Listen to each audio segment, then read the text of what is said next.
Bienvenidos a la sección Maranata, estudio y análisis de las noticias internacionales a la luz de la palabra de Dios, que nos indican el cumplimiento de más de 100 profecías que nos alertan de que nuestro Señor Jesucristo viene pronto a salvar a los que lo esperamos.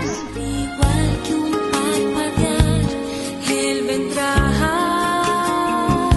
como un ladrón en la noche, volverá. Su gloria en las nubes, si veremos. Maranata, Él vendrá, volverá.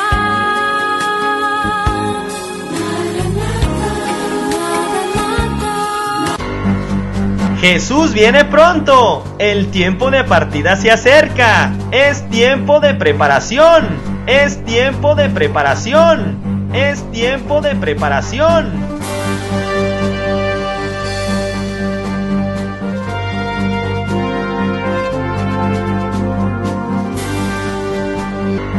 ¿O sigues jugando a ser cristiano? Que tu tibieza no te permite ver tu ignorancia, que te puede llevar a condenación eterna y seas de los vomitados, como dice Apocalipsis capítulo 3 versículos 14 al 22.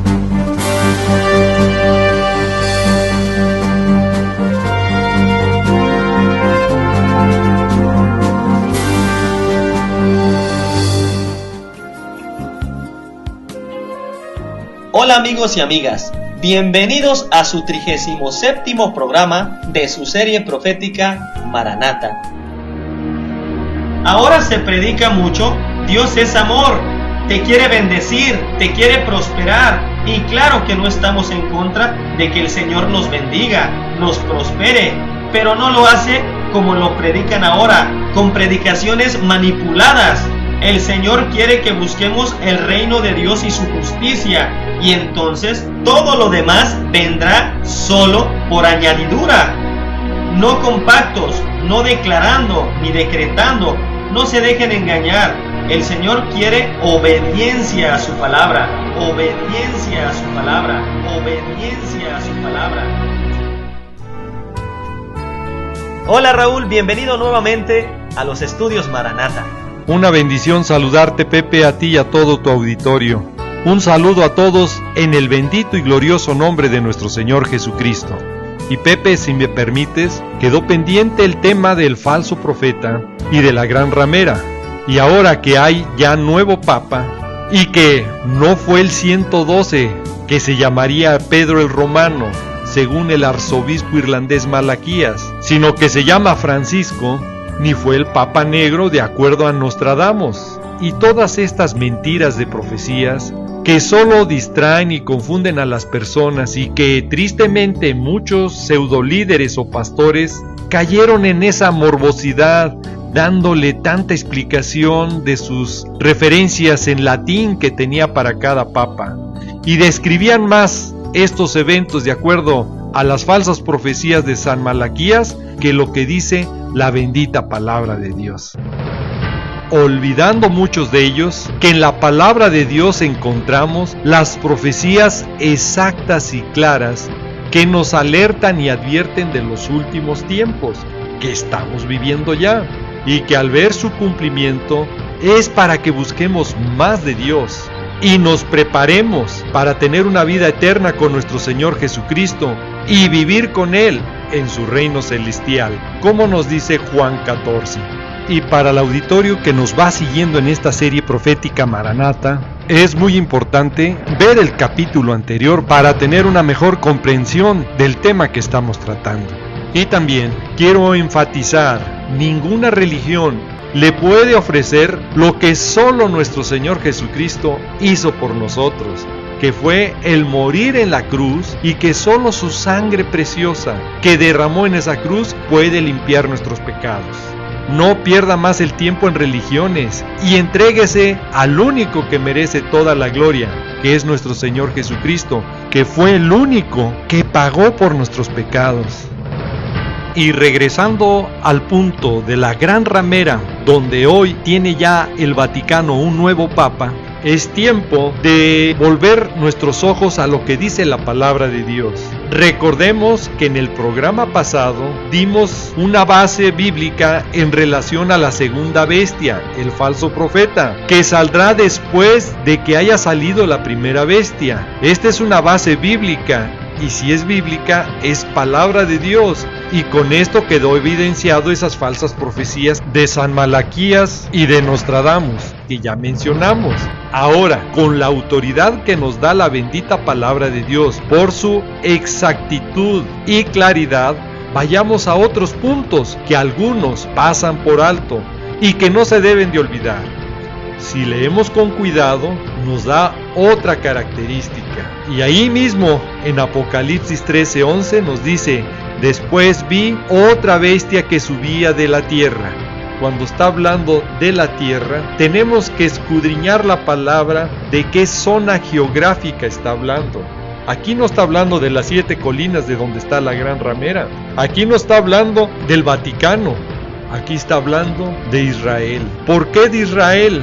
Porque es el único pueblo, es la única nación donde están los lugares santos del cristianismo, del judaísmo y también del islam, que obviamente al tomar control de ellos en Jerusalén, tomarían una influencia sobre estas religiones y tendrán la plataforma de la religión mundial, representada con el ecumenismo. Y estas noticias solamente nos van confirmando que estas profecías van caminando ya en esa dirección. En el programa de la visita de Benedicto XVI en Tierra Santa, el 12 de mayo es el que mayor visibiliza la identidad de la Ciudad Santa a través de las 3 religiones monoteístas. El Papa comenzó el día con la visita al Gran Muftí en la explanada de las mezquitas, visitó el Muro de las Lamentaciones o Muro Occidental, en donde elevó su oración de paz, la sinagoga y el cenáculo, lugar del nacimiento de la Iglesia, en donde rezó con los obispos. Este mensaje de esperanza, y os invito a retornar hacia Jerusalén y a reconstruir el templo del Señor. Invito a retornar hacia Jerusalén y a reconstruir el templo del Señor. Invito a retornar hacia Jerusalén y a reconstruir el templo del Señor. Estas palabras de la primera lectura nos consuelan y nos llaman a reconstruir el templo de Dios.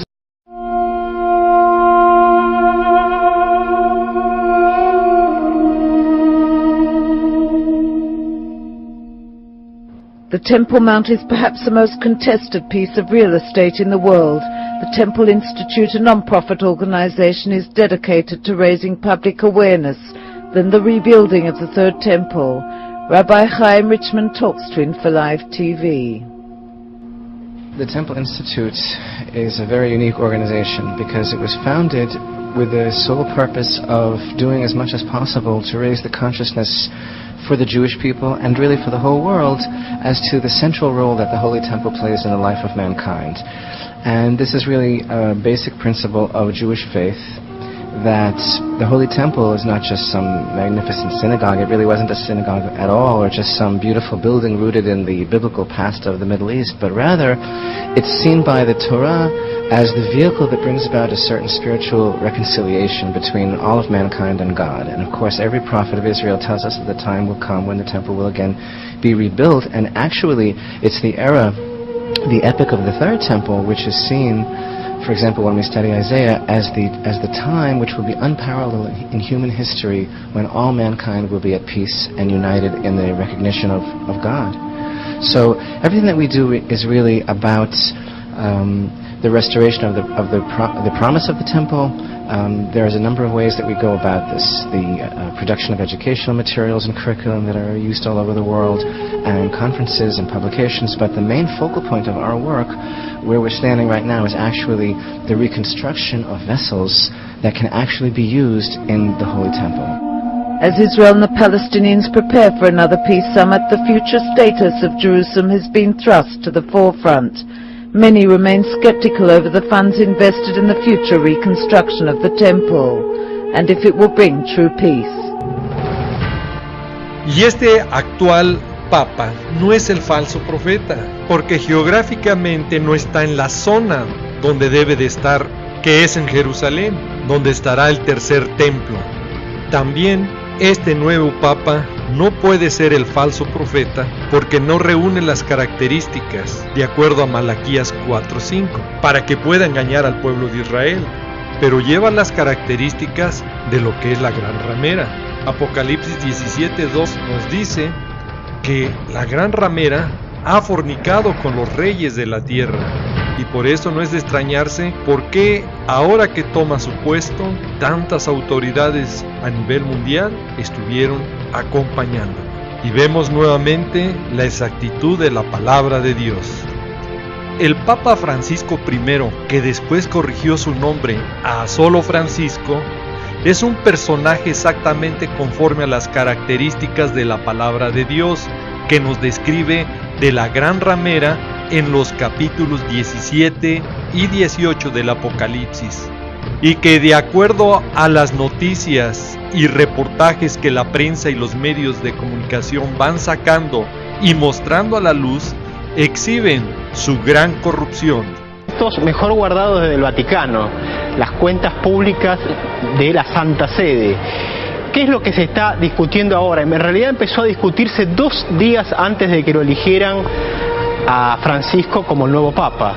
Se reunieron 115 cardenales para evaluar el estado de situación de las cuentas públicas del Vaticano, que por cierto, hasta el 2011, más allá de que no se conozcan los detalles, estuvo en rojo, a pesar de que el Vaticano tiene una gran cantidad de activos en todo el mundo y tiene inversiones inmobiliarias y tiene inversiones de distinto orden, por ejemplo, también en aerolíneas, claro, entre otras cosas. Pero vamos a dar los datos, los números, algunos de los números de cuál es el cuadro de situación del Vaticano.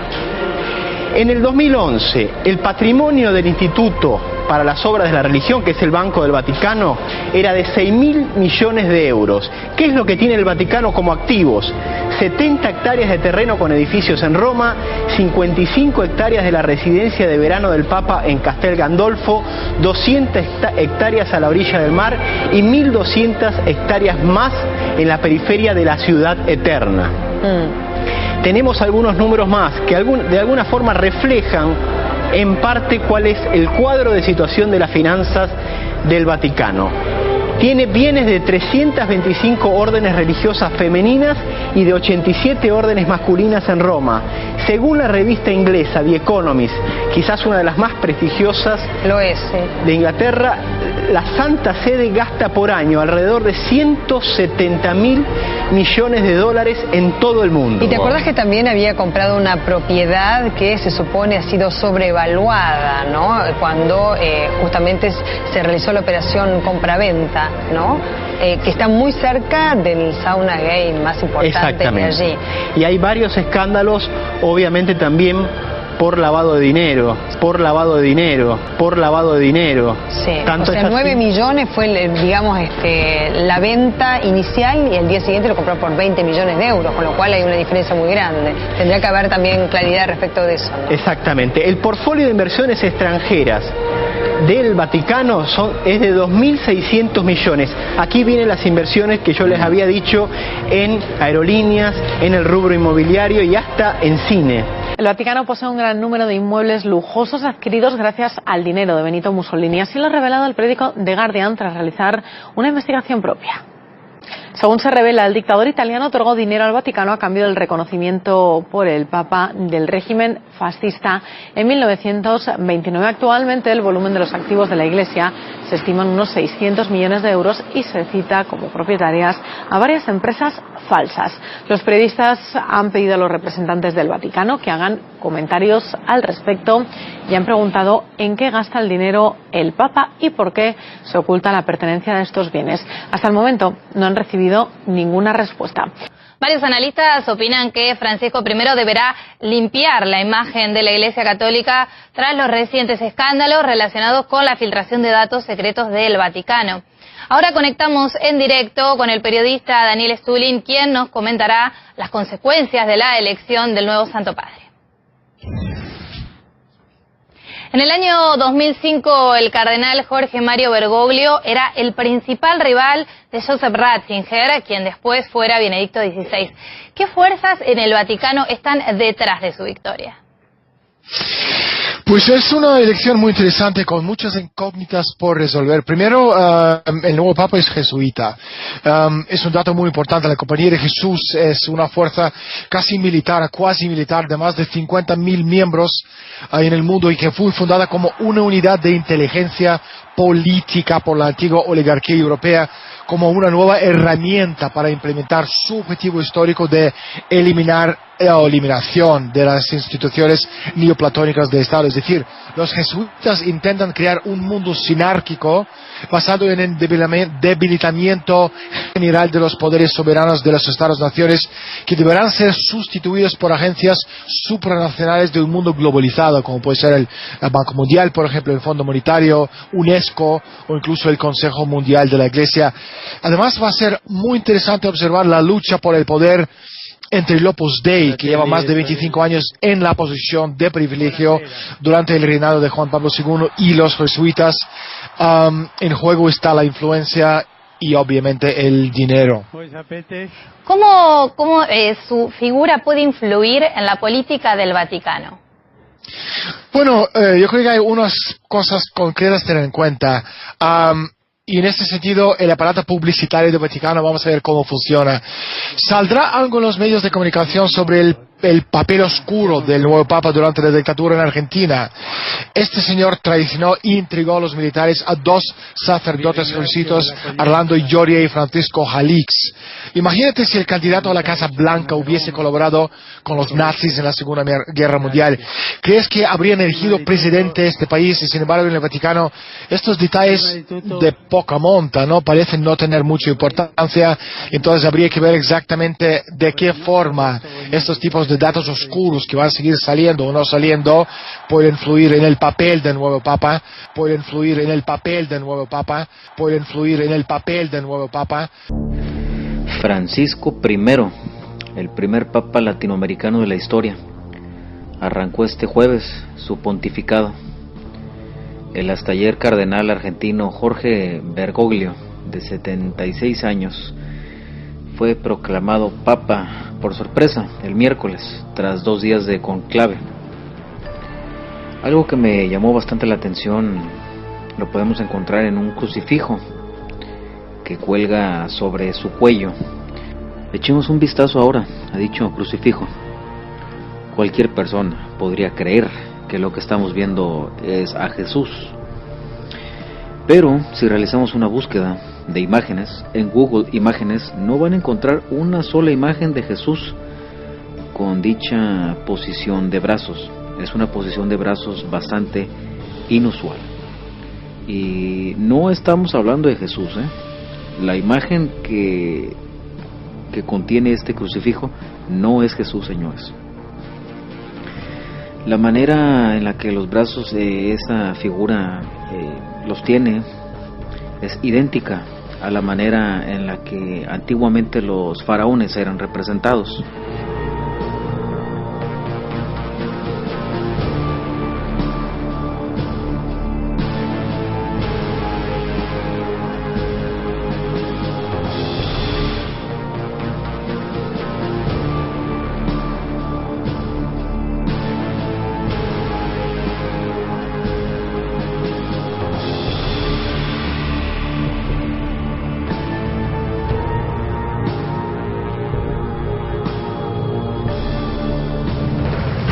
Apocalipsis 17, versículo 16 nos dice que los 10 cuernos que vimos en la bestia, estos aborrecerán a la ramera y la dejarán desolada y desnuda, y devorarán sus carnes y la quemarán con fuego. Escuchó bien, va a ser quemado, va a ser con fuego su destrucción del Vaticano por la primera bestia y los 10 cuernos o reinos que aparezcan. Y aparecerá la segunda bestia o falso profeta que sale de Israel hasta que haya sido destruido el Vaticano, no antes, con las características de Elías, para que pueda engañar a Israel, que pueda hacer descender fuego del cielo, como lo hacía Elías. Cuando leemos con cuidado Apocalipsis 13:11, nos da las características de la segunda bestia, que es el falso profeta. tiene 2 cuernos semejantes al de un cordero. Pero escuche, pero habla como dragón. ¿Escuchó bien? Pero habla como dragón. Y esta es una clave muy clara de dónde viene ese poder de esta segunda bestia. Cuando usted escudriña la palabra de Dios, nos dice Apocalipsis 12:9 que el poder del dragón es el de la serpiente antigua, que se llama Diablo y Satanás, el cual engaña al mundo entero. El escenario final está a punto de empezar, con los personajes diabólicos del anticristo y el falso profeta. El evento glorioso que estamos esperando del arrebatamiento, que puede suceder en cualquier momento, requiere de salvos muertos que resucitarán primero, y de salvos vivos, los que hayamos quedado, los que no dormiremos, y que muchos, por no leer correctamente la palabra de Dios, no se dan cuenta que tan pronto entren al escenario estos personajes diabólicos del anticristo y del falso profeta, todos los salvos en Cristo van a morir. Así te lo dice Apocalipsis 6, versículos del 9 al 11. ¿Cuándo se manifestará el anticristo, el hombre de pecado, el inicuo? La palabra de Dios nos da el orden cronológico de este personaje, desde su aparición o manifestación hasta su destrucción. Nos da sus características y el control absoluto que tendrá con la marca el 666. Por 3 años y medio, donde nadie va a poder comprar y vender si no tiene su marca. En la segunda mitad de la semana 70. Primero, antes de su manifestación, deben ocurrir estos siguientes eventos.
Raúl, el tiempo se nos ha terminado. ¿Podrías hacer una oración por todas aquellas personas que nos están viendo y nos están escuchando en diferentes medios? Padre amado, en el precioso nombre de nuestro Señor Jesucristo, nos allegamos a ti, pidiéndote que tu Santo Espíritu hable a todas las personas que nos están escuchando o nos están viendo. Confórtalo, Señor, y dale sed en su corazón para escudriñar su bendita palabra, para que caminen conforme a su voluntad, mi Señor. y las personas que nos están escuchando o viendo por los diferentes medios donde llega este programa, te invito, si nunca has confesado a Jesús como tu Señor y Salvador, hoy puede ser el primer paso para que tu nombre sea escrito en el libro de la vida y tú puedas tener salvación y vida eterna en nuestro Señor Jesucristo. Y si tú eres, repite después de mí: Señor Jesucristo, desde hoy me rindo a ti, desde hoy quiero que tú tomes control de mi vida y desde hoy te pido que tu Santo Espíritu obre en mi corazón, en mi mente y en todo mi ser y me transforme para estar en santidad y nacer de nuevo conforme a tu palabra. Desde hoy te declaro y te confieso mi Señor y Salvador. Y Padre amado, te pido en el nombre de Jesús que mi nombre sea escrito en el libro de la vida. Y Padre amado, prepárame para ese día glorioso. Cuando tú vengas, esté listo y conforme a tu voluntad. Te lo pido y te lo ruego, en el precioso nombre de nuestro Señor Jesucristo. Amén. No me queda más que decirles y desearles que el Señor los guarde, que el Señor los proteja de todas estas cosas que vendrán sobre la tierra. Quiero dejar en claro que este programa es para alertar y motivarte a que busques cada vez más al Señor Jesucristo y escapar de estas cosas que sobrevendrán en la tierra. Le pido a Dios que te bendiga, que guarde a tu familia y a tus amistades, siempre recordando y que lleves este mensaje en tu corazón, que Jesús te ama y Maranata, que es el Señor viene. Sí, Señor Jesús, ven y ven pronto.